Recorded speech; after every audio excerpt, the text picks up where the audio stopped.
열왕기상 13장 11절에서 19절 말씀입니다. 베델에 한 늙은 선지자가 살더니 그의 아들들이 와서 이날에 하나님의 사람이 베델에서 행한 모든 일을 그에게 말하고 또 그가 왕에게 드린 말씀도 그들이 그들의 아버지에게 말한지라. 그들의 아버지가 그들에게 이르되 그가 어느 길로 가더냐 하니 그의 아들들이 유다에서부터 온 하나님의 사람의 간 길을 보았음이라. 그가 그의 아들들에게 이르되 나를 위하여 나귀의 안장을 지우라.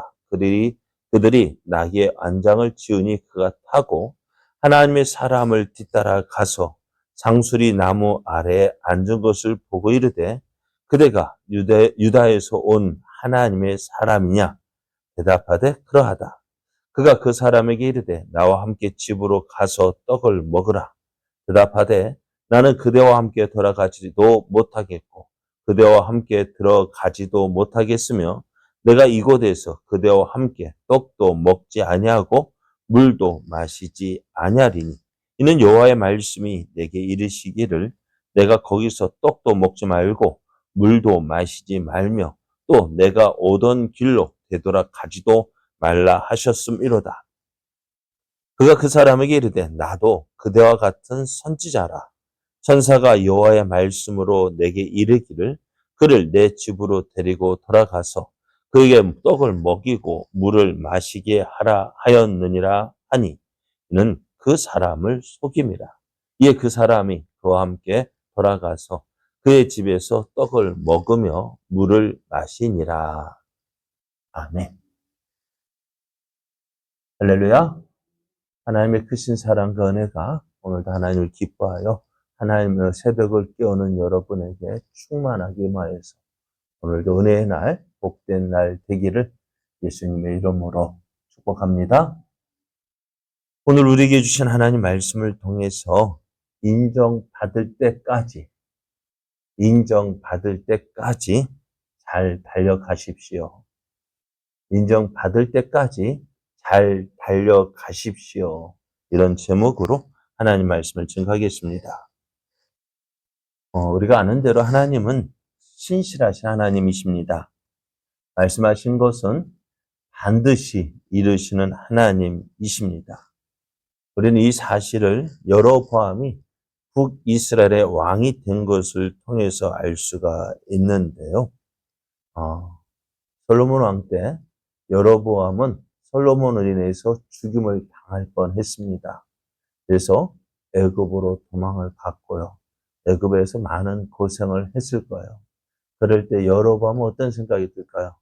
정말 하나님이 나를 이스라엘의 10지파를 나에게 주실 것인가 하는 생각도 들 거예요. 그렇다면 왜 이렇게 고생하지? 근데 결국 어떻게 되었어요? 그런 여로보암이 말씀하신 대로 이제 북이스라엘, 이스라엘 10개 지파의 왕이 되었습니다. 그렇다면은 이제 하나님께서 요구하시는 것이 뭐라고요? 하나님 말씀 믿고 그 말씀에 순종하는 삶, 누가 같이, 다윗과 같이 그것을 원하셨어요. 근데 여로보암이요, 이제 북이스라엘 왕이 된 후에 보니까 이제 명절 때가 되니까 어떻게 사람들이 다 어디로 가요? 예루살렘으로 가는 거예요. 예루살렘으로 하나님 앞에 제사를 드리러 가는 백성들을 보면서 저들이 계속해서 예루살렘을 왔다 갔다 하면은 필경 나를 죽이고 예루살렘을 르호보암에게로 돌아갈 것이다 하는 생각이 들었어요. 그래서 어떻게 해요?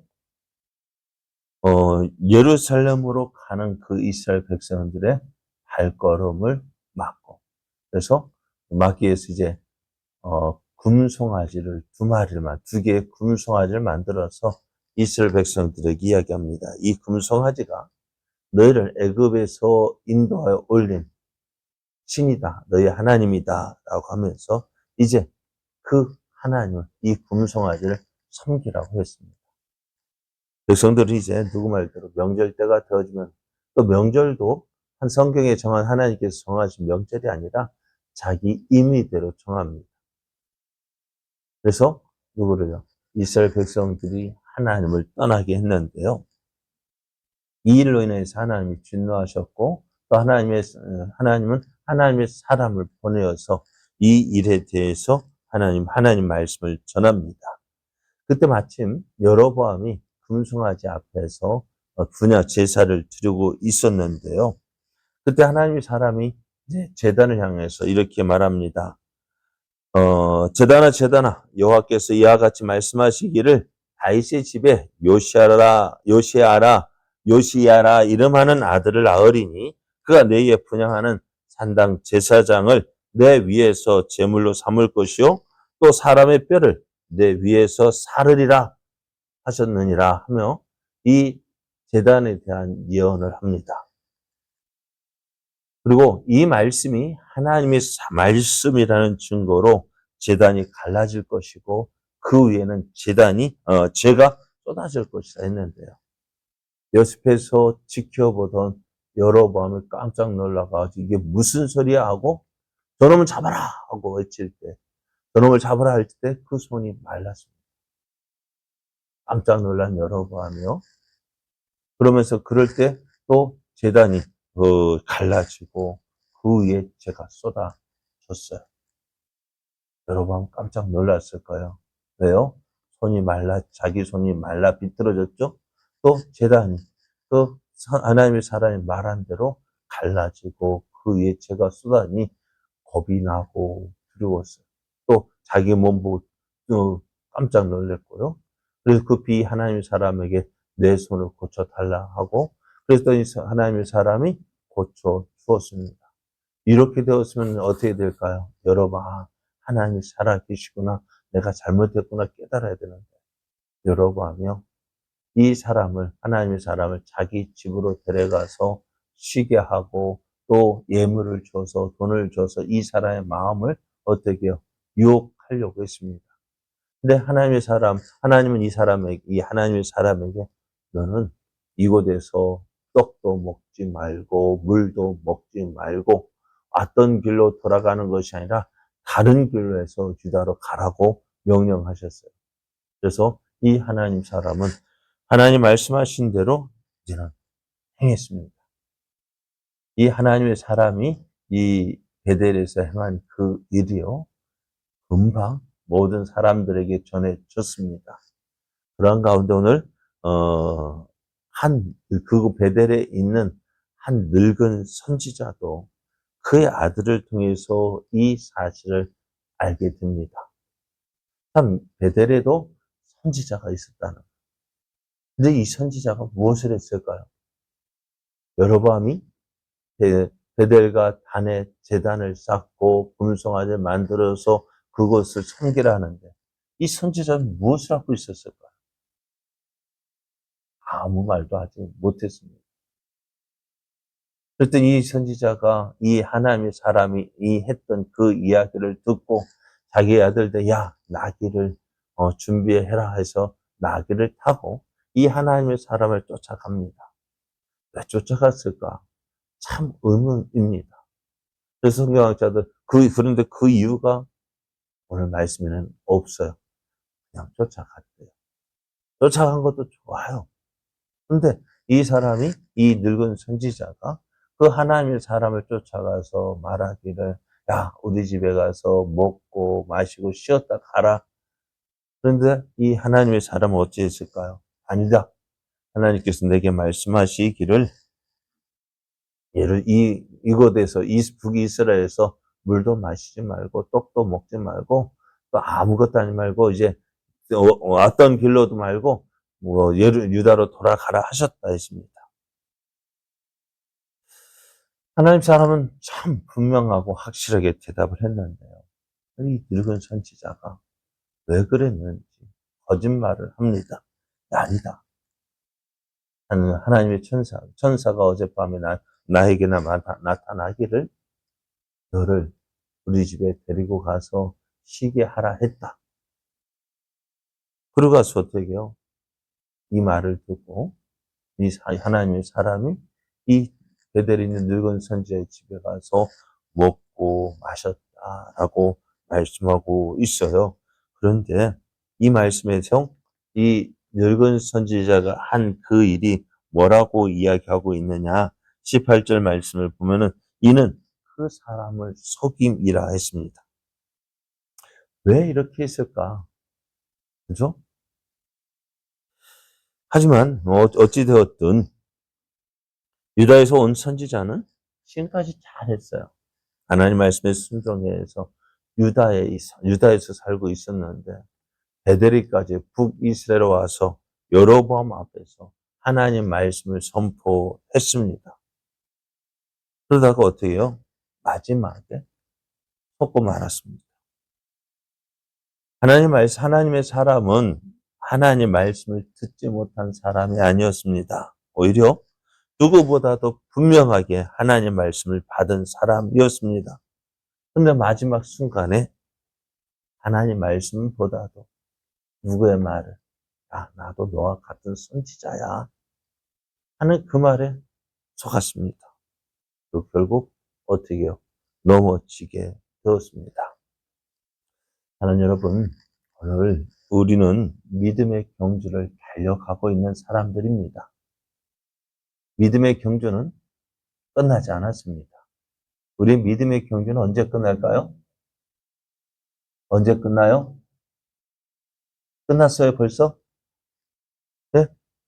믿음의 경주는 지금 다 이만큼 했으니까 끝났습니까? 이만큼 믿었으니까 끝났습니까? 어떻게 될까요? 끝까지 달려가야 돼요. 어디가 끝인가요? 하나님 앞에 서는 날이에요.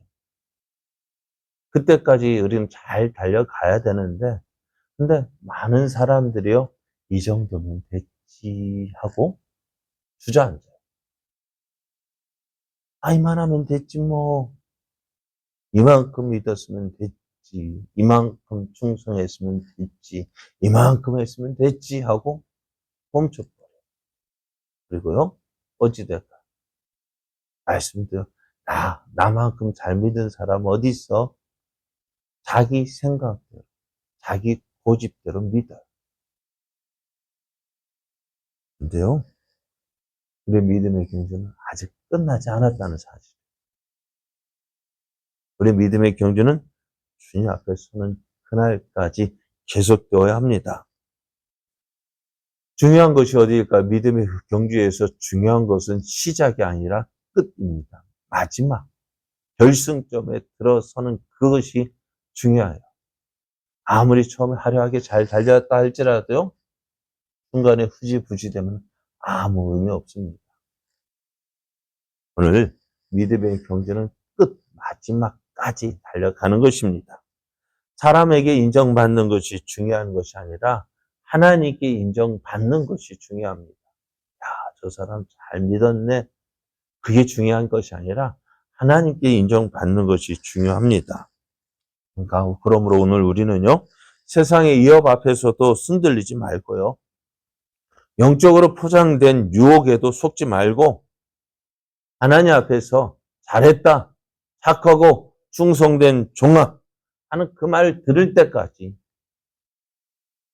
무엇을 붙잡고요?